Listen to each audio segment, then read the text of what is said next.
వస్తున్నారు. వసుదేవ కుమారులు బలరాముడు, శ్రీకృష్ణుడు, మిక్కిలి ప్రముఖులైన యదువంశీయులు ఇంకా మహానుభావులైన వారెందరో స్వయంవరాన్ని దర్శించడానికి అక్కడికి వచ్చి ఉన్నారు.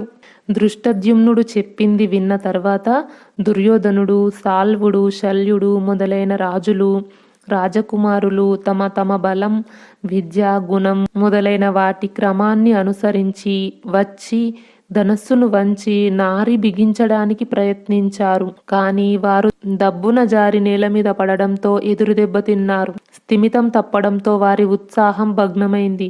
దాంతో పాటే వారి కిరీటాలు, హారాలు జారి తెగిపడ్డాయి. నిట్టూర్పులు విడిచారు. వారు ద్రౌపదిని పొందాలనే ఆకాంక్షను విడిచిపెట్టి తమ తమ స్థానాలకు వెళ్లి కూర్చున్నారు. దుర్యోధనుడు మొదలైన వారు నిరాశపడి అవమాన దుఃఖితులై ఉండడం చూసి మేటి విలుకాడు అయిన కర్ణుడు లేచాడు. అతడు ధనస్సు దగ్గరికి వెళ్లి ఒక్కసారిగా